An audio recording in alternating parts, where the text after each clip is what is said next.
Nous avons tous un besoin naturel de nous sentir acceptés et d'appartenir à un groupe. Ce sentiment est inné. C'est comme s'il y avait une partie de nous qui cherchait constamment des moyens de se connecter avec les autres, que ce soit à travers l'étreinte de ceux qui prennent soin de nous ou à travers les moments heureux passés avec des amis pendant l'enfance. Ces moments nous rendent heureux et sont aussi importants que d'avoir à manger et un endroit sûr pour dormir. Au fil des années, ce besoin de connexion avec les autres devient plus complexe.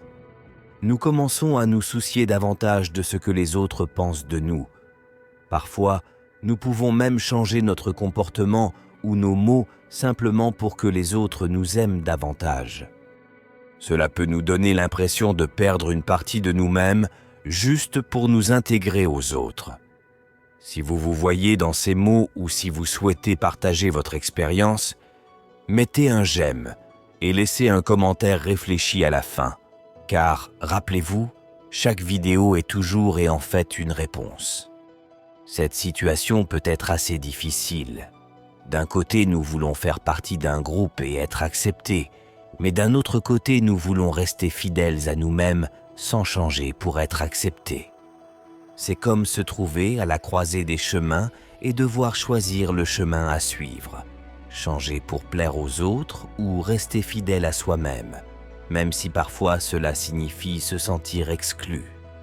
Ce n'est que lorsque vous étiez au plus bas, fatigué, désillusionné et complètement perdu, que vous avez clairement compris les erreurs que vous aviez commises. Vous avez réalisé que vous recherchiez l'acceptation et l'approbation au mauvais endroit. Vous avez recherché la validation des autres, alors qu'en réalité la seule approbation dont vous aviez vraiment besoin était la vôtre. Beaucoup d'entre nous grandissent en apprenant à trouver notre propre bonheur et notre valeur dans le jugement des autres. Nous jugeons souvent notre valeur en fonction de l'appréciation des autres, des succès que nous avons obtenus ou des grands moments de notre vie.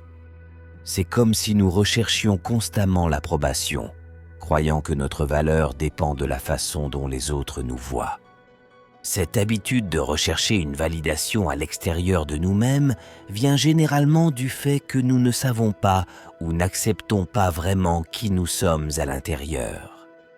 Si nous n'apprenons pas à nous apprécier, nous finissons par chercher quelqu'un d'autre pour nous dire que tout va bien. Et si nous avons été blessés ou déçus à plusieurs reprises, notamment dans l'enfance, nous pouvons ressentir un besoin encore plus fort de l'approbation des autres. Cependant, il est bon de se rappeler qu'il est normal de vouloir un peu de validation de la part des personnes qui nous entourent et peut faire partie de relations saines. Lorsque vous partagez une réussite avec votre partenaire, il est tout à fait normal d'espérer qu'il soit heureux pour vous et qu'il reconnaisse votre accomplissement. Si vous traversez une période difficile et que vous parlez à une amie, vous vous attendez naturellement à ce qu'ils vous soutiennent et comprennent ce que vous ressentez. Ce type de soutien et de reconnaissance est positif et quelque chose que nous devrions rechercher dans nos relations. Aide à créer un espace où nous pouvons être nous-mêmes, exprimer nos vrais sentiments et ne pas craindre le jugement. Nous savons que nos sentiments et nos succès seront vus et appréciés. Le problème survient lorsque nous dépendons trop de cette approbation extérieure pour nous sentir bien dans notre peau. Si la seule façon pour nous de nous sentir dignes ou heureux est d'obtenir l'approbation des autres, nous nous mettons dans une position délicate. Lorsque nous prenons le temps de réellement regarder notre vie, nous arrivons souvent à un moment où nous réalisons que les choses ne peuvent pas continuer comme elles sont. Nous comprenons que le chemin que nous suivons doit changer, car il ne fonctionne plus pour nous. Passer par ce processus nous amène à affronter nos problèmes et nos faiblesses les plus profondes. Nous essayons de comprendre comment notre passé a influencé notre comportement et notre façon de penser actuelle. Nous travaillons dur pour changer les anciens schémas et surtout pour trouver de nouvelles façons d'aborder la vie, des façons qui nous permettent de reconnaître notre valeur de l'intérieur. Se lancer dans ce voyage d'auto-amélioration peut conduire à une dure prise de conscience. Toutes nos relations ne résisteront pas à ces changements. C'est une vérité difficile à accepter. Cela nous oblige à examiner attentivement nos relations et à décider quel avenir elles auront. Il s'agit de faire des choix difficiles en sachant qu'à mesure que nous grandissons, certaines connexions risquent de ne plus s'intégrer dans nos vies comme elles le faisaient autrefois. Lorsque nous ne sommes pas sûrs de ce qui nous attend, il est facile de retomber dans de vieux schémas, pensant qu'ils peuvent réparer des relations en difficulté.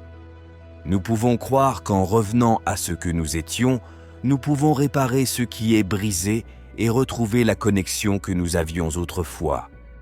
Mais la vérité est que revenir à vos anciennes habitudes peut sembler réconfortant ou familier pendant un certain temps, mais cela ne résout rien. C'est comme mettre un pansement sur une plaie qui nécessite des soins plus approfondis qu'une simple solution rapide. Revenir à de vieilles habitudes qui ne correspondent plus à qui nous sommes signifie ne pas être fidèle à ce que nous croyons. Nous ne sommes pas pleinement nous-mêmes, nous contentant d'une version de nous qui n'est pas aussi forte ou authentique que ce que nous pourrions réellement être.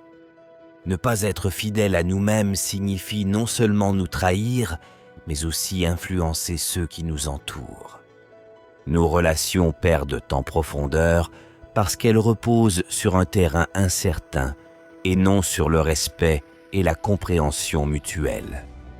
Un cycle néfaste se crée. Plus nous abandonnons notre vrai moi pour nous intégrer, plus nous nous sentons détachés de qui nous sommes et des gens qui nous entourent. Nous sommes piégés dans un cycle de recherche constante de l'approbation des autres, sans jamais trouver la connexion et l'acceptation que nous recherchons vraiment. Cela finit par nous faire sentir constamment désynchronisés, jamais vraiment en paix avec nous-mêmes ou avec nos relations avec les autres. Parfois, sans même nous en rendre compte, nous changeons qui nous sommes pour nous adapter à ce que nous pensons que les autres attendent de nous. Nous cachons nos véritables pensées et sentiments parce que nous craignons qu'ils ne correspondent pas à ce que veulent les autres. Nous abandonnons les choses qui nous rendent uniques et choisissons de nous conformer dans l'espoir d'être acceptés. Mais lorsque nous commençons à nous adapter pour nous intégrer, nous perdons de vue la personne la plus importante, nous-mêmes. Nous commençons à oublier ce qui nous intéresse vraiment, ce qui nous passionne et ce que nous voulons faire de notre vie. Nous perdons contact avec nos rêves et nos valeurs, et à mesure que nous nous éloignons de qui nous sommes vraiment, les amitiés et les relations que nous entretenons commencent à perdre leur sens. Ils ne semblent plus aussi authentiques, car ils sont basés sur ce que nous prétendons être plutôt que sur ce que nous sommes réellement. Ces relations peuvent sembler vides, car elles n'ont pas la profondeur et l'honnêteté que nous désirons vraiment. Il est donc important de nous demander tout au long de notre vie, restons-nous fidèles à nous-mêmes ou sommes-nous en train de nous changer juste pour nous intégrer?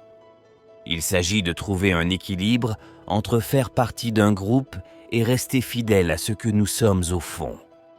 En étant nous-mêmes, nous pouvons établir des liens plus forts et plus significatifs avec des personnes qui nous apprécient pour ce que nous sommes vraiment. Cette vidéo vous a-t-elle aidé d'une manière ou d'une autre? N'hésitez pas à laisser une réflexion dans les commentaires et nous serons heureux d'y réfléchir plus en détail.